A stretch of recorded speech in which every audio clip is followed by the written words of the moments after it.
Hey, that that one hurts. That one sucks. The Raptors lose 111-99 to the Orlando Magic. So that's 2 out of 3 that they lost to Orlando. The by record, I believe, fifth worst team in the NBA. They play better than that, I will say though. I was pretty impressed with the Magic. They have their identity currently. They're healthier than when the Raptors first played them, but the Raptors still shouldn't be losing to them. OG Anunoby also missed this game, which is of note. But again, the Raptors should not be losing these games. They've lost 2 in a row to the Orlando Magic now. That's tough, man. This is the Raptors Reaction Podcast. I'm your host, Samson Folk. So yeah, 111-99. The Raptors grinded in this game. The shot making was maybe the worst it's been all season, even with Pascal on the floor. And they were able to supplement some of that with getting the free throw line, some bonus stuff like that. But man, for a team that, geez, they went 33 of 38 from the free throw line. That's incredible. If they could do that every game, man, they'd be tremendous. However, they went 6 of 25 from 3 in this game, which brings them to, I believe, 65 for 222 across the last 7 games they've played for a whopping 29.2% from downtown. They're completely bereft of shot making outside of Pascal Siakam for a large portion of the season. Even Pascal ended up like 19 points, 6 rebounds, 7 assists. Superstar. He didn't have it in this game. This was a bad Pascal game. The Orlando Magic defense that they played on him, typically sending a smaller guy on him and then sitting in gaps, pressured the dribble to try and make him turn downhill. Then you jump him, that kind of stuff. And that's a lot easier when the team around him does not shoot the ball well from 3. Gary Trent Jr., though, 3 of 8 from downtown, 24 points, 18 shots, got to the line for 6 free throws. I mean, he's been great. If you want to read about how he's been doing this, you can go to raptorsrepublic.com. I wrote a piece about it a few days ago, detailing why he's been good. Of course, I'll talk about his performance more on that later. But Scotty plays 41. Gary plays almost 44 minutes. That's OG almost played 44 last night. Fred plays 42. Man, to lose these games and handily, by the way, not man, and play these minutes against this team, that's tough. And girdering all of this stuff is that the Raptors, they can't shoot at all. Um, Shooting is important in the NBA, as it turns out, and the Raptors just have none of it.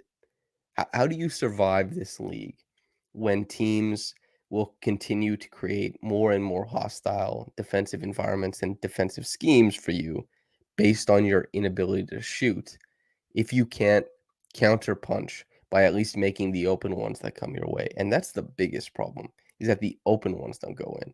The Raptors are now, the process is getting worse and worse because they're getting less and less friendly outcomes, but man, how do you navigate that when you can't shoot? And then you have a team that on the other side has Bol, Banchero, the Wagners, Fultz, Mo Bamba, just an incredible amount of length that is ganging up on the inside.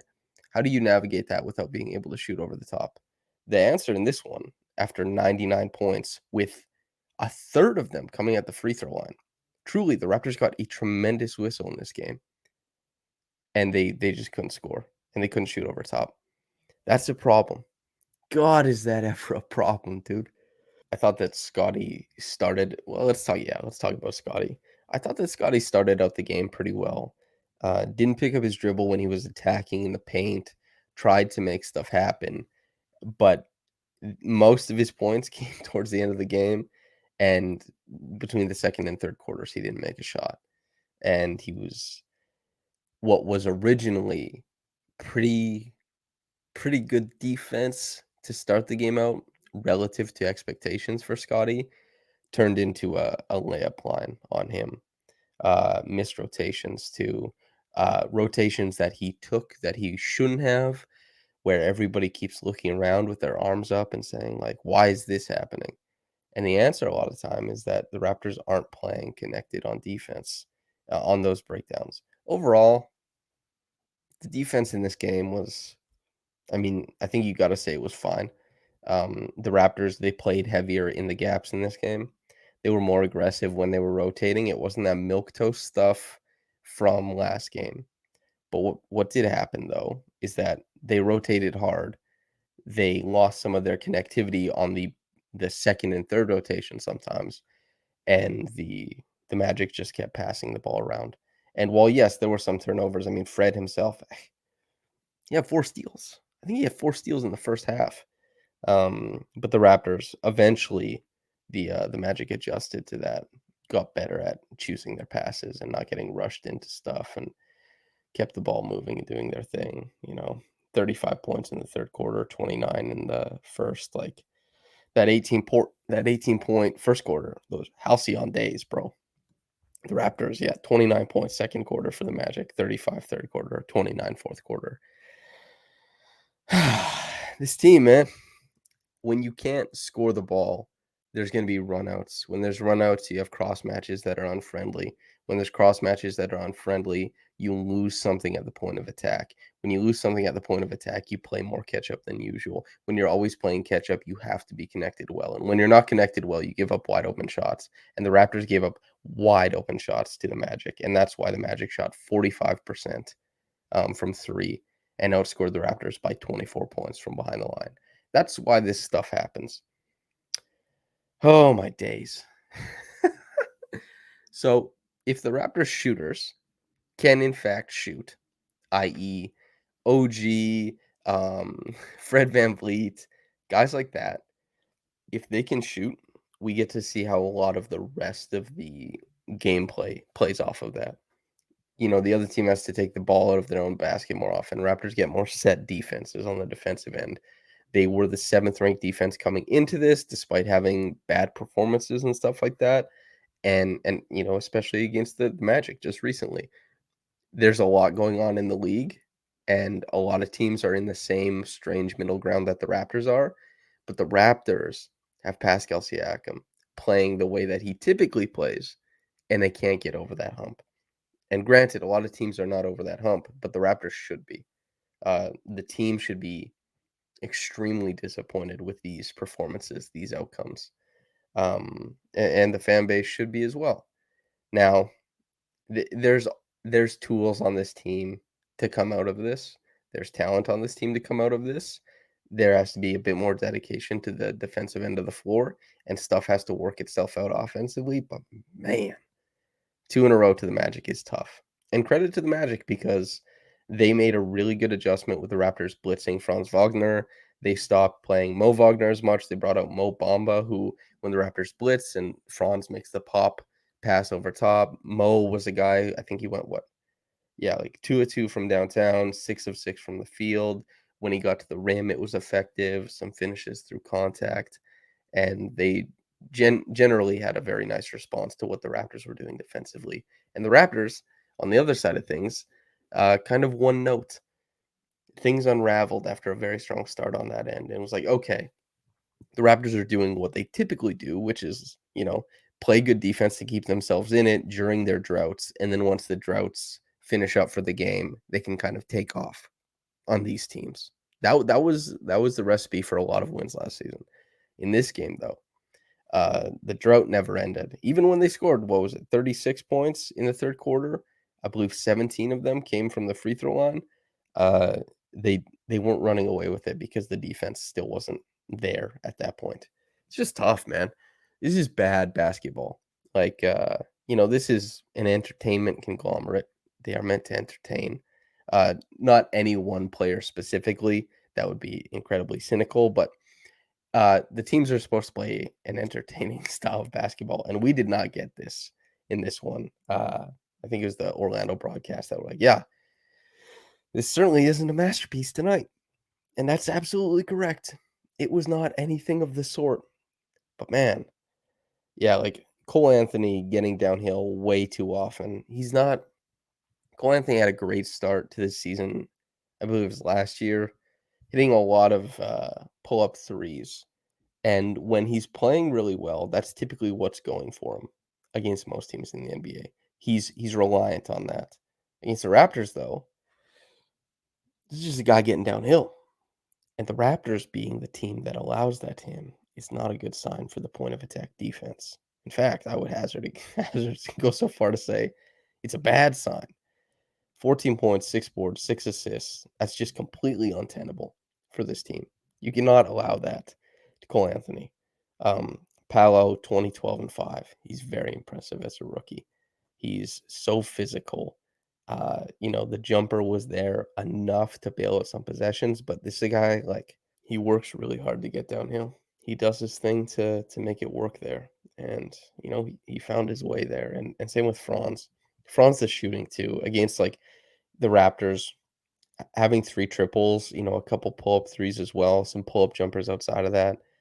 Just really nice that he was able to finish over top of the Raptors, gapping him and applying a lot of pressure, trying to make sure that they rotate hard so that, like, hey, we want Franz to move off the ball when he's driving downhill. We can't let him knife through the defense anymore. And that was a good adjustment by the Raptors. But Franz, to his credit, because of how impressive a player he is, he did find a way around that. He found his counters, and the team at large did too. And the Raptors ended up getting smoked, man.